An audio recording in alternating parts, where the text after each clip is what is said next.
अस्सलाम वालेकुम, मैं हूं अदील अहमद। और मैं हूं आमिर रज़ा खान। पाकिस्तान के लिए एक बहुत बड़ी खबर आ गई और ये खबर है पाकिस्तान के F-16 लड़ाका तैयारों के हवाले से। आमिर रज़ा से बात करते हैं। आमिर भाई, ये खबर क्या है, हमारे नाज़रीन को ज़रा बताइएगा। देखें, पाकिस्तान के पास जो F-16 हैं ये 40 साल से हम इस्तेमाल कर रहे हैं। और मैं ये अक्सर कहता होता हूँ कि ये हमारा फ़ज़ाइया का जो है सिग्नेचर जहाज़ है। यानी ये एक ऐसा जहाज़ है जिसके साथ हमारा लव है। बिल्कुल। हम इस वक्त J-10C जैसा जहाज़ उड़ा रहे हैं, J-35 का इंतज़ार कर रहे हैं, और JF-17 थंडर जैसा जहाज़ जो है हम खुद बना रहे हैं, जो कि ऐसी ही सलाहियतों का हामिल है जैसी आप समझे कि F-16 है। बल्कि कई हवालों से ये ज़्यादा दूर तक जो है फायर कर सकता है। यानी एयर टू एयर मिसाइल्स का अगर मुआवजना करें तो JF-17 थंडर और जो J-10C है उसमें जो PL-15 मिसाइल्स हैं उनकी रेंज शायद AMI जो 120 है अमेरिकन मिसाइल, उससे ज़्यादा है। लेकिन इसके बावजूद F-16 की अहमियत से इनकार नहीं किया जा सकता। देखें, जब ये बना था यानी ये अमेरिका को पहली मरतबा 1978 में मिला था। लॉकहीड मार्टिन कंपनी है, ये उसकी इजाद तो नहीं थी, लेकिन जिस कंपनी ने ये बनाया था उसको उन्होंने अपने अंदर जम कर लिया था और ये बड़ी कंपनी एक बन गई थी। 78 में ये डिलीवर करते हैं अमेरिका को, और ये उस वक्त का दुनिया का जदीद तरीन जहाज़ था। ये जहाज़ फिर हमें मिलता है जब रशियन आते हैं अफ़गानिस्तान के अंदर, और अफ़गानिस्तान के अंदर अमेरिका को ज़रूरत इस अमर की थी कि वहाँ पर उसके मफादात को जो है वो उसकी देखभाल की जाए और दहशत गर्दी के ख़िलाफ़ इकदाम किए जाएँ। तो पाकिस्तान को, सिर्फ पाकिस्तान को नहीं, क्योंकि कोल्ड वार जो थी वो अब एक हॉट वार में बदलती जा रही थी। रशिया जो था वो जिन जिन ममालिक के साथ उसके तल्लुकात ख़राब होने या जंग की नौबत आ सकती थी, वहाँ वहाँ अमेरिका ने ये जहाज़ दिए। इसमें सिर्फ मैं इसलिए बताया आपको कि ये जहाज़ उस वक्त अगर पाकिस्तान को मिले थे तो पोलैंड को भी मिले थे, बिल्कुल। बहरीन को भी मिले थे, पुर्तगाल को भी मिले थे, थाईलैंड को भी मिले थे, मिस्र को भी मिले थे। तो ये जहाज़ जो थे बहुत सारे ममालिक को मिले, पाकिस्तान समेत। लेकिन पाकिस्तान के पास ये उस वक्त का सबसे जदीद जहाज़ था जिसका जवाब किसी के पास नहीं था, यानी भारत के पास भी नहीं था। ये जो मैंने कहा ना कि हमें एक लव होता है, तो कहते हैं कि पहला लव भूलता नहीं।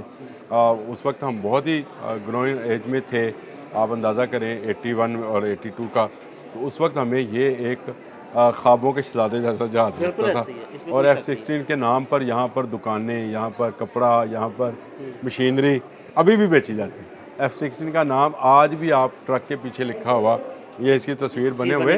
इतने जहाज़ों के जदीद होने के बावजूद ये जहाज़ जो है ये पाकिस्तान के पास एक सिग्नेचर समझे एलिमेंट के तौर पर रहा। यानी एक ऐसा जिसको हम फ़ख्रिया बयान करते हैं। और पाकिस्तान इसी जहाज़ की बदौलत, पाकिस्तान की एयरफोर्स जो है 3 किस्म की टेक्नोलॉजी जो है का दावा करती है। यानी हम चाइनीज़ टेक्नोलॉजी भी इस्तेमाल करते हैं, जो 2 जहाज़ों के मैंने आपको नाम लिए। इसके अलावा हम मिराज जो फ्रांस का जहाज़ है यानी यूरोपियन टेक्नोलॉजी है, और तीसरा F-16। आमिर भाई, जो अब F-16 में अपग्रेडेशन होने जा रही है, ये वो खबर है जो हमारे नाजरीन बड़ी बेताबी से सुनना चाहते हैं। मैं आपको बताता हूँ जी। ब्लॉक हमारे पास जो है इस वक्त 86 के करीब जो रिपोर्ट्स हैं F-16 हैं, जिनमें ज़्यादा बड़ी तादाद जो है वो ब्लॉक 15 की है। ये पुरानी तर्ज के वो जहाज़ हैं जिनको हम अपग्रेड करना चाहते थे 90s की दहाई में, लेकिन और हमने पैसे भी जमा कराए थे और कुछ जहाज़ मज़ीद हमने ख़रीदने की भी बात की थी। लेकिन एटमी जो धमाके थे उसको बहाना बनाकर अमेरिका ने ये हमारी इमदाद रोक ली, और उसके बाद ये अपग्रेड नहीं हो सके थे। लेकिन उसके बाद जब अमेरिका ने दोबारा से ये समझा कि पाकिस्तान को दहशतगर्दी का सामना है, मुशर्रफ गवर्नमेंट थी, तो पाकिस्तान को ना सिर्फ 2006 में नए मिसाइल और नए सिस्टम के साथ ब्लॉक 52 F-16 के 19 जहाज़ दिए गए, बल्कि पुराने जहाज़ों को भी अपग्रेड करने की इजाज़त मिली। और आपको याद है कि मैंने एक दफ़ा पहले भी व्लॉग में जिक्र किया था कि तुर्की में शायद हमने ये अपग्रेड कराए थे जहाज़ अपने, तो वो इजाज़त मिली। लेकिन आपको पता है कि आने वाली हर टेक्नोलॉजी जो है वो बदलती रहती है। जिस तरह से हम मोबाइल फ़ोन का इस्तेमाल करते हैं, तो कुछ अरसे के बाद मोबाइल फ़ोन जो हैं वो ख़ुद आपसे कहते हैं कि इसको अपग्रेड कर लें, या आप इसको मॉडल को चेंज करें, क्योंकि नई आने वाली चीज़ें जो हैं वो होंगी। तो पाकिस्तान का अरसे से ये मुतालबा रहा है कि हमारे पास जो इस वक्त F-16 हैं उनमें radar, avionic system, electronic system, data collection के जो सिस्टम्स हैं उनकी तब्दीली की ज़रूरत है और नए हिसाब से इसकी तरबियत की भी ज़रूरत है और नए मिसाइल की ज़रूरत है। हमारे पास जो AIM 120 जो है ये 2006 में आया था ब्लॉक 52 के साथ, लेकिन इसमें अब वो C क्लास था, अब इसमें मज़ीद तरक्की हो गई है। और आपको याद है कि पिछले दिनों जो इसको बना इस मिसाइल को एयर टू एयर मिसाइल को बनाने वाली कंपनी थी, उसको एक लिस्ट फराहम की गई थी कि आप इन ममालिक को ये मिसाइल दे सकते हैं और उसमें खुशकिस्मती से पाकिस्तान का भी नाम शामिल था। तो ये अब MRM जो मिसाइल्स हैं ये पाकिस्तान को साथ मिलेंगे। इसमें जो है बॉम्ब्स भी जो हैं वो भी मिलने जा रहे हैं और इसके साथ साथ जो मैंने आपको बताया कि इसमें रडार्स और सिस्टम्स और बाकी चीज़ें जो हैं मिलने जा रही हैं। अब आपको मैं अगली बात खबर देता हूँ कि ये अहम क्यों है। जो आप कह रहे हैं खुशखबरी ये है कि इन तमाम जो तकनीकी तब्दीलियाँ हैं जो कि पाकिस्तान अब कर पाएगा, उसके बाद ये जहाज़ 5th जनरेशन के जहाज़ के मुकाबले का हो जाएगा। आमिर भाई ये तो बहुत बड़ी खबर है जी, ये खबर है कि ये जहाज़ जो है इन तमाम सहूलियात के बाद जो है 5th जनरेशन का जहाज़ हो जाएगा। आपको पता है कि पहले भी इसका कोई सानी नहीं है जो इसका। आमिर भाई कोई सानी नहीं है और डॉग फाइट में अभी तक इसका मुकाबला कोई नहीं कर सकता। इसका मुकाबला कोई भी नहीं कर पाएगा। इसको जब दिया गया था तो एक कदगन लगाई गई थी और ये कदगन ये थी कि ये किसी हमले में इस्तेमाल नहीं होगा। देखें, ये कदगन सब पर होती है।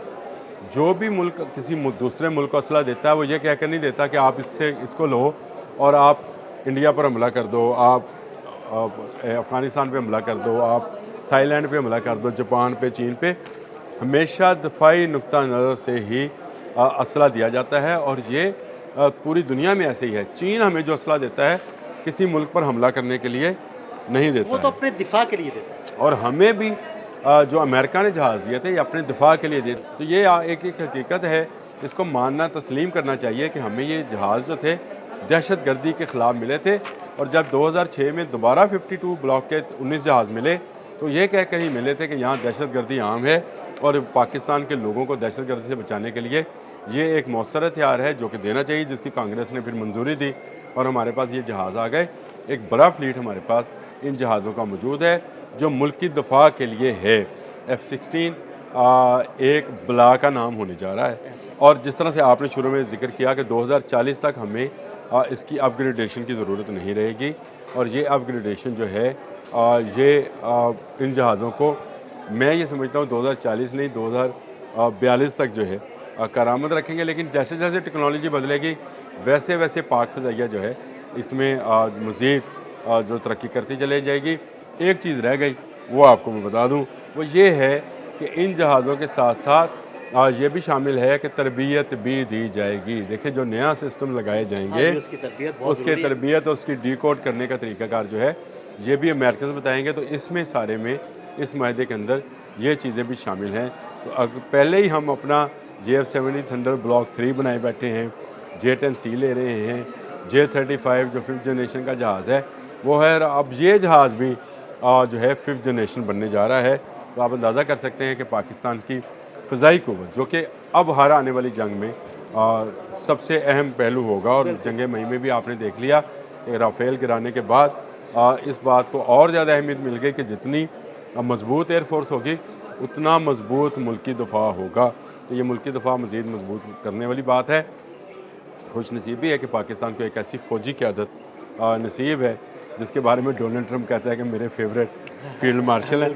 हमारा भी फेवरेट फील्ड मार्शल है और उनके दौर में मेरे ख्याल है उनको जब से मुश्तरका कमांड का बनाया गया है सरबराह तमाम तीनों किस्म की मुसल्लह अफवाज का, उसके बाद ये पहली बड़ी खुशखबरी है जो F-16 की अपग्रेडेशन है। सारे पाकिस्तानी इसका इंतज़ार कर रहे थे और आपने सही कहा कि 2040 तक अब इसको मज़ीद अपग्रेडेशन की ज़रूरत नहीं है। इसके साथ जो मिसाइल, जो बॉम्ब्स, जो एवानिक सिस्टम, जो रडार्स आएंगे वो इसको 5th जनरेशन के जहाज़ बना दें। बहुत शुक्रिया आमिर भाई जी। बिल्कुल, आमिर रज़ा ने बड़ी तफसील के साथ आपको इस डील के बारे में बताया और ये भी बताया कि अब हमारा F-16 5वीं नस्ल का लड़ाका तैयारा बन जाएगा। अदील अहमद और आमिर रज़ा को इजाज़त दीजिएगा। अल्लाह हाफ़िज़।